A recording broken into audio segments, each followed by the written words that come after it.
Welcome to a Real Estate Wisdom Podcast, episode number 41. I'm your host, Vishal Kapoor, your friend in real estate. And today, we're going to discuss something different. With growing cost of living and also like mortgages, a lot of expenses happening. And a lot of people thinking what they can do to make extra money. And one option could be is renting out their basement, renting out the other room, or if they have the other property, they can rent that out as well. But what are the options? Because with the growing LTB cases, landlord and tenant disputes, a lot of people rethinking should they rent it out or not, or they just avoid all that hassle. Or is there any other option? Well, there always like some options. So today, what we're going to talk about, should you become a Airbnb host or traditional landlord? Interesting topic, isn't it? I know a lot of my clients, a lot of people who are thinking about, they want to explore more Airbnb and say, what are the advantages and disadvantages of doing Airbnb? So today we're going to cover what you have to do, like a financial consideration, management and effort, regulatory and legal considerations, market trends and challenges. And we're going to discuss some real life studies as well. What about mortgages and insurance considerations? So we're going to discuss a lot of those items, including what are the popular A&B destinations in Ontario, and what are the areas? Like, for example, I live in Oakville, I work in Oakville, and targeting this, my audience is a lot of in Oakville as well. And is the Oakville is a good place for Airbnb? And why Oakville is popular? A fun fact, Airbnb in Oakville prices are a little bit higher than Toronto and Mississauga, Burlington, and surrounding areas. You know why? Well, we're going to find out. So let's start with financial consideration. The potential incomes streams based on Airbnb and according to the data from AirDNA, the average daily rate on Airbnb rental in Oakville is approximately $145 a day. And this translates to an average monthly income of around $1,548 for hosts.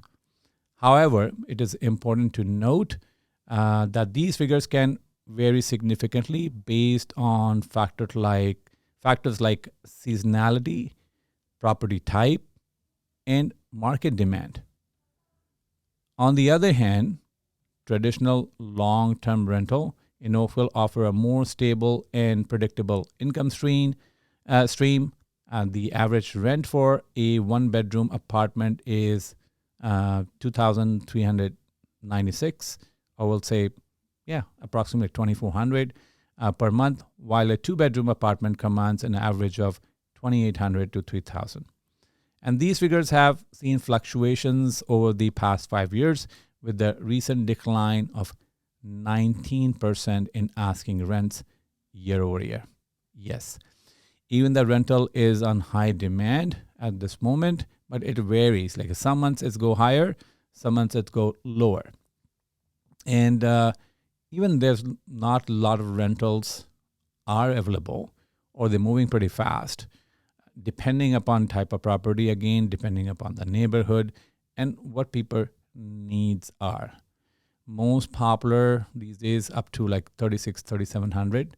Those are the most popular ones. For example, for houses. Condos, great for, I will say, for a single person or two people, but mostly for the families, like the townhouses are preferable if they have more income or they're getting, paid by their company or something. They're looking for the higher ones as well. So when we're looking into Airbnb or we're deciding should we do for long-term rental, we have to also we'll be thinking about management and effort. And when you do all these research, I have done this research based on my experiences working in this market, and also doing a lot of leases as well, and what are the challenges are there. And one thing is, managing an Airbnb property requires a significant time commitment with frequent guest turnover, cleaning, and maintenance. You'll need to be available around the clock to address guest issues. And the cost of furnishing, stocking, and cleaning can add up quickly. Traditional rentals, on the other hand, involve less day-to-day management, but you will still need to handle maintenance request and potential tenants dispute. So the question again, which one is best for you? Well, it all depends, what your goals are.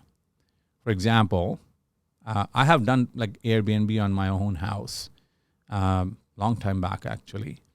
It was starting 2015, 16, I will say. And we were testing the water, how Airbnb works. And we had the 4-bedroom house, and one of the bedroom never was getting used. So, and I was transitioning from part-time to full-time to a realtor. And during this transformation, I also needed them extra income. So my consideration was how I can get extra income to support my expenses. Or when I left my corporate job, because in the starting, and just like any other business, when you're doing a full-time, for example, you need some time to catch up and get a same income. So that was my story. So we have tested that water. I had the great experience. But we were living in that house. So for managing for us was much easier. And thanks to my wife that time, she have done the fantastic job, created a separate bed sheets, bed towels. We created that in a more like a hotel room. We were also providing the breakfast, some coffee, tea, muffins, fruits a little bit. And soon she became a super host. And we experienced a lot of, actually we make a lot of friends from all over the world. We had people from Spain, we have people from Switzerland, Germany, Morocco, Singapore, India, China, a lot of places. And we started a first host, I still remember, they were from US and they were visiting over here. In the starting, we were also skeptical about why Oakville? Why will people choose Oakville? What's in here? Well, turn out there's lots in here, and believe me or not. We have 16-mile sports complex where a lot of tournaments happen, so people come for that.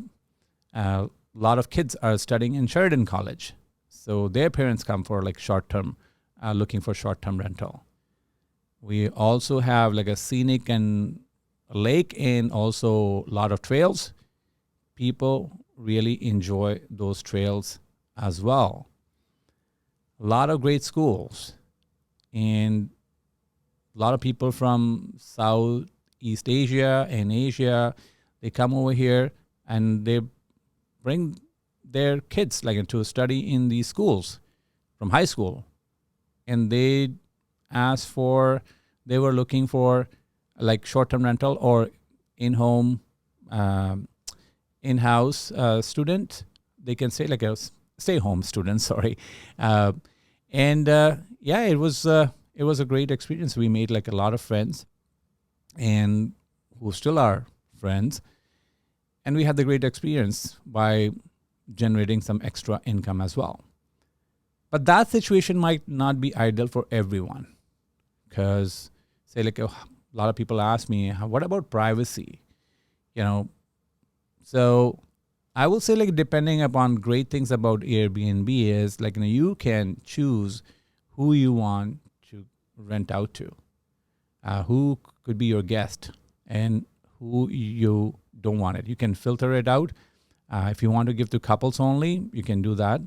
If you want to a single person only, you can do that. If you want just women only, you can do that.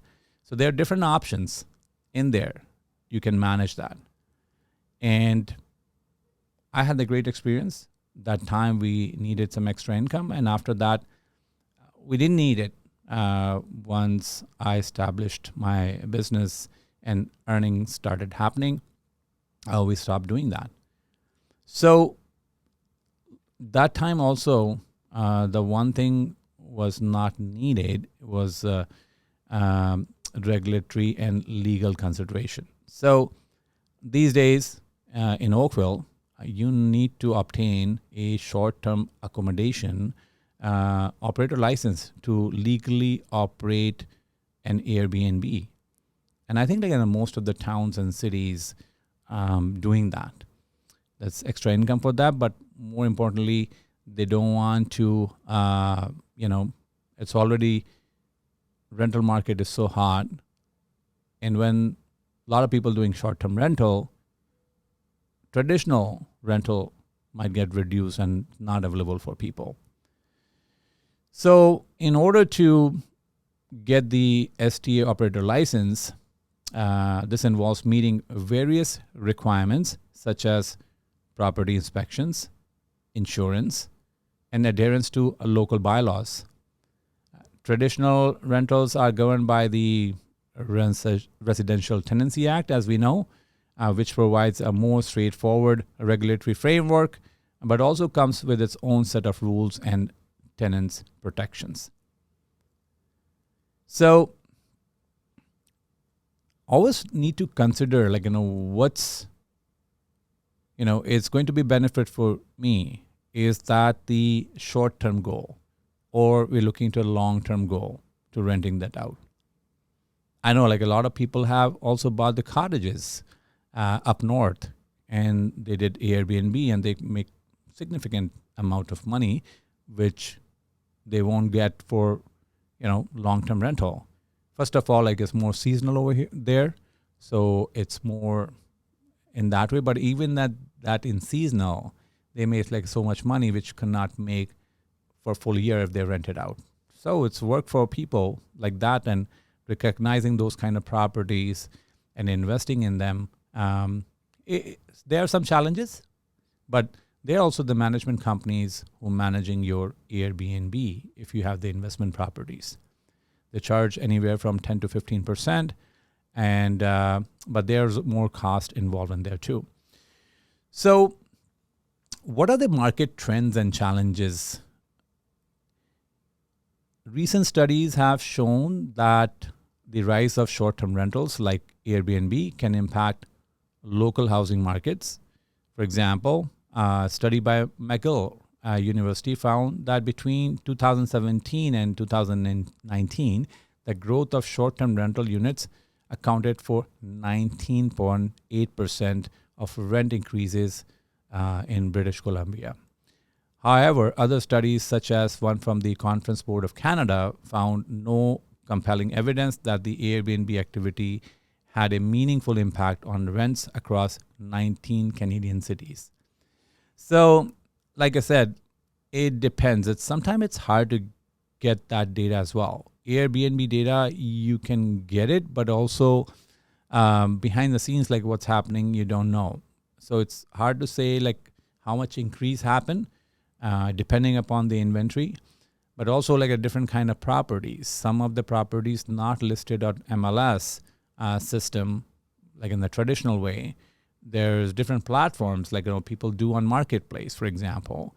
People do Kijiji, Zolo. There's other brokerages websites where they advertise. So it's hard to collect all the data and comes out with the like and how much increase that happened and how it's impacting it. Definitely the municipalities always concerned about that. But so much so, like I will say, like the more are the hotels and hotel lobby are concerned about that, because if their business got reduced, just like when Uber came in, like, all the taxi drivers association, and they were concerned about, that Uber is taking their business, and they lobby and they say, hey, certain things you can do or cannot do. So similar thing happened with the Airbnb. In some cases, like, I believe like in British Columbia, which I heard like a couple of months ago, that they want to ban Airbnb totally. I'm not sure it happened. If you live in British Columbia and if you're hearing and if you can verify the data, that'll be great. I didn't get the time to research that one, to be honest. But yeah, I had that news, like, they were tagging those Airbnb and they might stop it. Now, let's explore some real life case studies.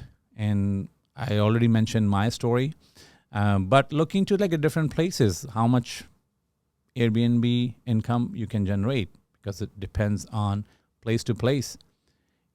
For example, in Prince Edward County, Airbnb hosts can earn an average monthly revenue of $4,900, with peak monthly revenue reaching $9,500 in August. In Toronto, the average revenue for Airbnb host is approximately $2,900, peaking at $3,600 in August and September. And these figures demonstrate the potential for high earning, especially during peak seasons. On the flip side, a recent study found that an increase in Airbnb listings can lead to higher long-term rental rates and contribute to gentrification, making housing less affordable for local residents. And this is like, different studies. Like when you look into the Toronto, and that was the concern, and that's why a lot of buildings, they don't even allow Airbnb. Right. But when you are investing in, like, for example, for sole purpose of your buying a property and thinking of doing the Airbnb, mortgage and insurance consideration, which you have to do as well. So the financial logistic of getting a mortgage and insurance for rental properties, whether for Airbnb or traditional rentals. So let's start with Airbnb properties, for example. So lender scrutiny. Securing a mortgage for a property intended for short-term rentals like Airbnb can be more challenging. Lenders often view these properties as higher risk due to the variability in income and higher turnover rates.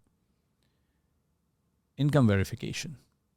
Lenders may require detailed income verification, including historical rental income data, to assess the viability of the mortgage. And this can be difficult for new hosts without a proven track record. Higher down payments and interest rate. Due to the perceived risk, lenders might require higher down payments and charge higher interest rates for mortgages on properties intended for short-term rentals. So sometimes, like, a lot of people even don't disclose that they're going to do the Airbnb, which is kind of a little bit unethical if the purpose is there. But hey, everything is happening. When you get the mortgage, that might not be in the intention, but like when you're changing it for short-term rental, that might not affect you at all, right? While you're doing a traditional rental, for example, if you get your mortgage as a traditional rental, stable income, traditional rental properties are generally viewed more favorably by lender due to the stable and predictable income stream from long-term tenants. So when you're doing it, they evaluate how much rental for that kind of property is, and they know for at least for 1 year, your rental income, it's going to be steady, right? So it's get easier approval. Securing a mortgage for traditional rental property is typically easier, I will say, with more favorable terms, lower down payments, and lower interest rate compared to short-term rental properties. So it depends, right? So because you can see like where the risks are, because there's a variable income versus like fixed income. When you're taking it, for Airbnb properties, you need a specialized insurance. Standard homeowners insurance policies often do not cover short-term rentals. Hosts need to obtain a specialized short-term rental insurance, which can be more expensive. Coverage for guests. It's crucial to ensure that the insurance policy covers guest-related incidents, including property damage or liability claims. Airbnb host guarantee. Well, while Airbnb offers a host guarantee, it may not cover all potential damages, and dealing with claims can be complex and time-consuming. However, my personal experience and the people who I know do the Airbnb, like I said, depending upon who you giving to. For example, if somebody want to rent Airbnb like a big house for a house party, you can assume like if with the teenagers and young kids coming over here, there's going to be some noise pollution. And they create the nuisance as well because it might bother your neighbor and they will complain. I don't think anybody like in their neighborhood that big party is happening and the Airbnb guests are creating a nuisance. I know there's one condo very badly known for doing Airbnb and they got the very bad reputation, and now so much so that's become a stigma. Anybody asks for those, look for those condos, they look into their reviews from people that say how much noise complaint was coming from that building. And so that was one reason, a lot of Airbnb, a lot of buildings, I think most of the buildings in Toronto, they don't allow to do Airbnb. But again, things are happening, and that was a big concern, for weekend only Airbnb. But there's some things which you can do to protect yourself in that case as well. It's all comes with the risk, and depending upon scrutiny you're doing it, if that guest is a first time or second time doing it, they might not have the credentials behind them. But Airbnb rate them as well as they rate their hosts. So you know who are great guests and there are no complaints, and who are not so good. So you can choose from there as well. So looking to the traditional rental, landlord insurance, traditional rental properties required landlord insurance, which typically covers property damage, liability, and loss of rental income due to covered perils. So, yeah, it is do they cover rental income? Depending upon the situation, what happened. It's not like when you tenants stop paying rent, they will cover for you. But if it's caused by something else, like a damage happen, it will be covered, for water damage, for example, or leak happen. But it's also you look into policy, because every policy is different. Every policy provider is different. So depending upon what type of policy you're taking, that will cover. Yes, as a landlord, you have to have fire insurance on it for sure. Long-term tenants, they have to have the tenant liability insurance. So it can cover their liabilities as well as their content in the property or the damage caused by them by accident. So that will be covered by their insurance. Lower cost also. Landlord insurance is generally less expensive than the specialized short-term rental insurance, making it more cost-effective option for property owners.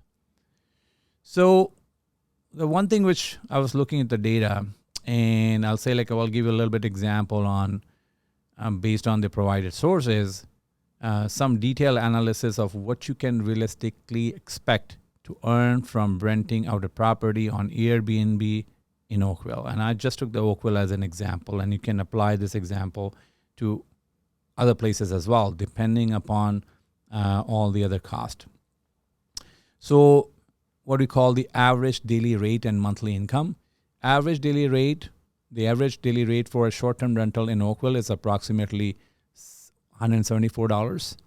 Average monthly income, hosts in Oakville earn an average monthly income of $1,548. Occupancy rate. The average occupancy rate for short-term rental in Oakville is around 49%. This means that on average, your property would be booked for about 15 days in a 30-day month.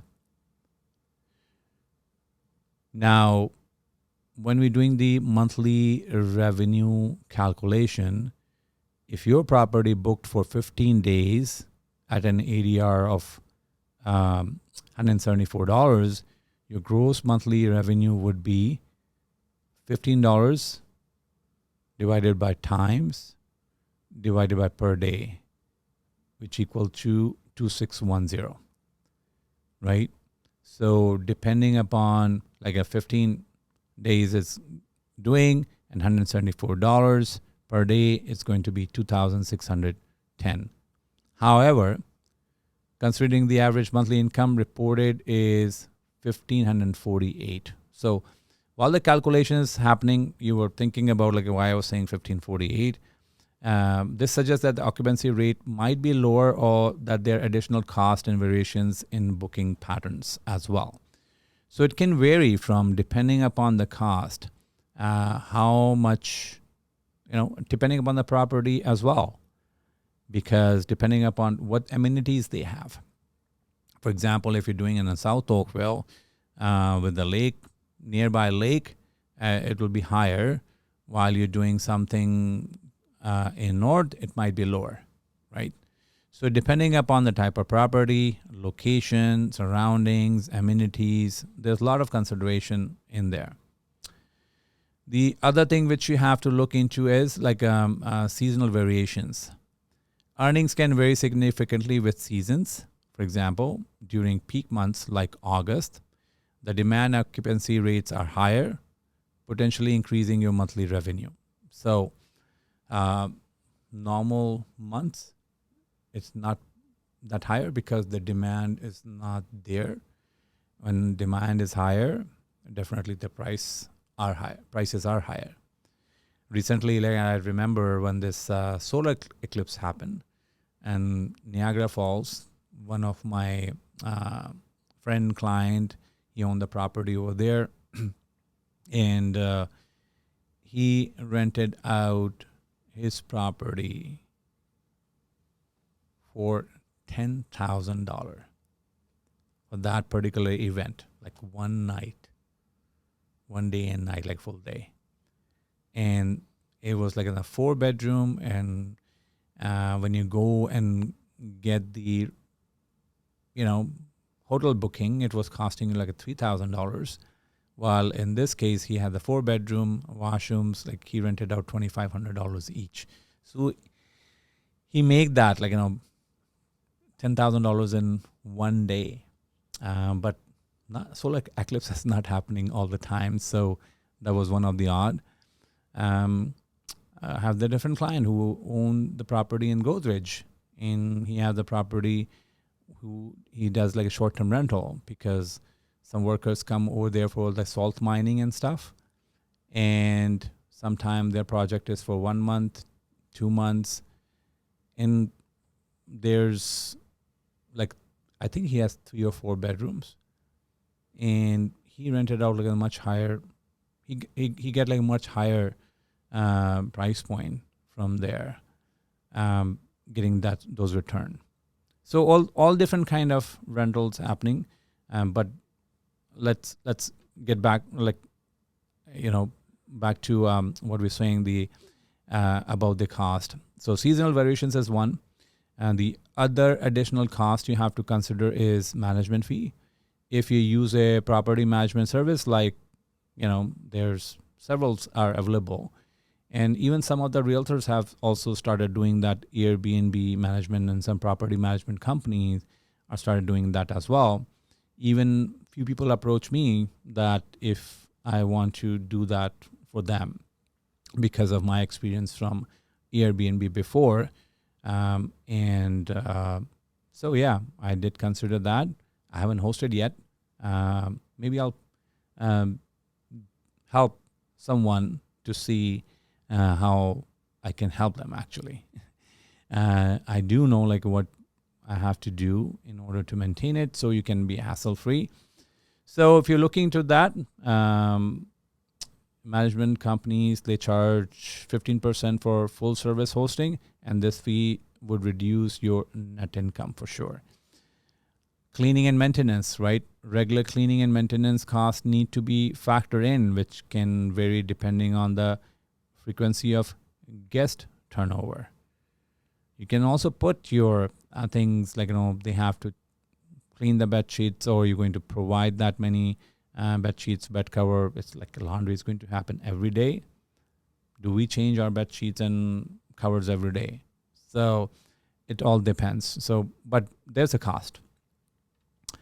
The other thing is taxes. You're required to collect and remit the 4% municipal accommodation tax, which is called MAT, and the 13% harmonized sale tax on your rental income. So, have to consider all those calculations as well. And I can help you with that, if you want, or if you know someone who can help you, you can sit down, or you can do your own actually, and look into all those costs, and you can put an Excel sheet and you can create that. So let's say example calculation. Let's break down a realistic scenario considering all factors. Gross monthly revenue, assuming an average occupancy rate of 49% and an ADR of $174. 15 days if it's going to rent out, $174 is going to be $2,610. Management fee, 260 times 10 times 0.15. So you have $391.50 as management fee. Now 206,010 you minus $391.50 is reduced to $2,218 and 50 cents. Now you have to deduct the cleaning and maintenance as well. Assuming cleaning costs $50 per turnover, and you have 15 turnovers, so that is $750. So from $2,218.50 minus 750 equal to $1,468.50. So net revenue after cleaning cost. Then on top of that, assuming you need to remit 17%, 4% MAT, and 13% HST on the gross revenue, 2,610 times 0.17 is 443.70. So from 1,468.50 minus 443.70, your net revenue after taxes will be 1,024.80. So based on these calculations, you can realistically expect to earn around 1,024.80 per month after accounting for management fees, cleaning cost, and taxes. And this figure can vary depending upon the actual occupancy rate, seasonal demand, and additional costs such as maintenance and utilities. So depending on when it's happening, what is happening, and how much is happening, basically. So what's the bottom line? If you're looking for higher potential returns and are prepared to handle the associated cost, effort, and regulatory complexities, Airbnb can be a lucrative option. However, if you prefer stability, lower management demands, and easier access to mortgages and insurance, traditional renting might be the better choice. Given the current market dynamics and regulatory environment, it's essential to carefully consider your financial goals, risk tolerance, and willingness to manage the property actively. Remember, every investment decisions come with its own sets of risk and rewards. And I say, if you want to do it, give a try. Give a try on your own home. You have the walkout basement or basement apartment, which you already did, and you probably want to give a try. And a lot of time you will be surprised to see that you might not need to involve any management. You can do your own. Depending upon how busy you are, depending upon both of you, I think both of you are available and have a time and energy to maintain that. I know a lot of people have the nick of how they make their Airbnb room boutique hotel kind of room, in providing all kind of amenities and facilities, for example, and some people say, hey, we also have the wine and dine kind of stuff as well. Or they also arranging for pickup and drop off for a guest. So those rates get higher, more services you're providing, and depending upon what kind of service you're going to provide. But in the starting, I will say, do what basic people looking for.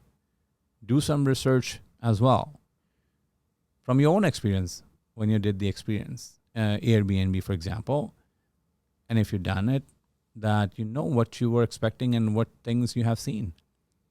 You can also look into different Airbnb units which are available on Airbnb website and app, and you can compare that how your house or your room look like. So it's fun, I should say, because I have done it and we really enjoy it. Yes, there was a work, but at the same time, you're not going to get anything with low effort. You have to either pay for that services or you have to do by your own. But there's a way. These are some things which I was looking into, how people can make extra income to pay these high interest rates, high cost of living. And so these can be temporary options, for example, to make some extra income until you're hardcore investor and you're looking for a different perspective. So they are two different segments, right? So I'll say, give a try, and you'll be surprised to see how much you enjoy. You might not make a lot of money, but you can also avoid that hassle, of getting, if you don't know how to manage your tenant or you're afraid of what kind of tenant I'm going to get. Is that for 1 year? It's for 2 years? It's short term? So it's all depends on your goals, your financial goals, your comfort level. And so it's not a general thing that's going to happen for everyone. It's going to, it depending upon your situation, and you make informed decisions by collecting all this. If you need some consulting, you can always reach out to me, and I can happy to help you with that. Let's meet for coffee, maybe. So That's all for today's episode of Real Estate Wisdom. I hope this discussion has provided you with valuable insights into the world of Airbnb and traditional rentals in Oakville. If you have any questions on topics or you'd like us to cover in future episodes, feel free to reach out. And happy investing. Keep smiling. Keep spreading love. Summer is here. Enjoy outdoors and be happy. Bye for now.